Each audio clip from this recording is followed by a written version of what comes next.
嗨，大家好，今天跟大家分享一个我跟 Gemini 协作出来的一个学习单字啊，或者是呢，也可以讲说是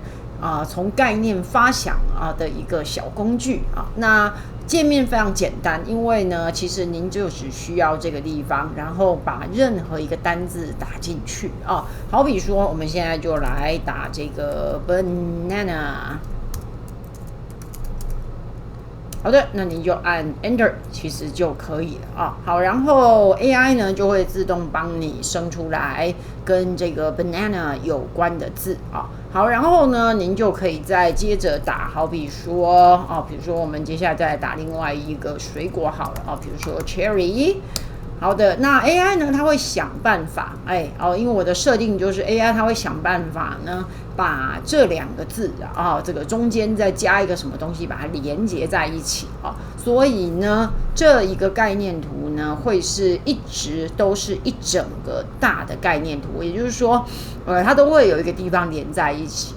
并不会呢，因为我写了一个不相干的字然后呢，它就跑到另外一边去啊。好比说呢，我也可以写 food。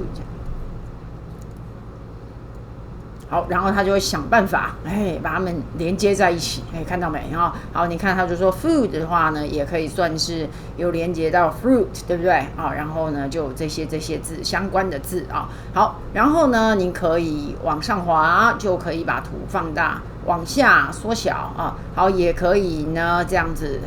好，这个抓过来，抓过去这样滑鼠 hold 住，抓过来，抓过去，往上放大，看一下是哪些字好，然后呢，比如说我们现在这边就可以再写比如说我们就写一个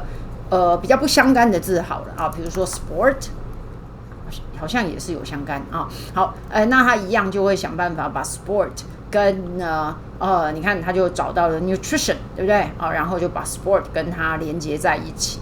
好，那他如果可以找到可以跟两个字连接在一起呢他也会去跟两个字连接在一起的好，反正呢，我的时候跟 Gemini 呢，这个讲的就是要请他呢，这个努力的好，把这些字呢都连在一个大大的一个 web 里头这样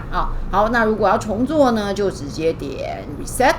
就可以再从头开始这样好，那就是这样子的一个小工具不过我觉得可以用的地方应该蛮多的啦不管是呢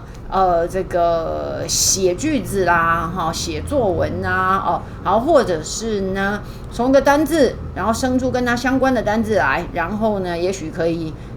开始做一个对话的练习，对不对或者是讲一个故事，对不对所以呢，虽然是一个简单的小工具不过如果呢有不同的想法，其实我想都可以把它摆进去使用所以呢，就把这个小工具分享给大家喽，谢谢大家，拜拜。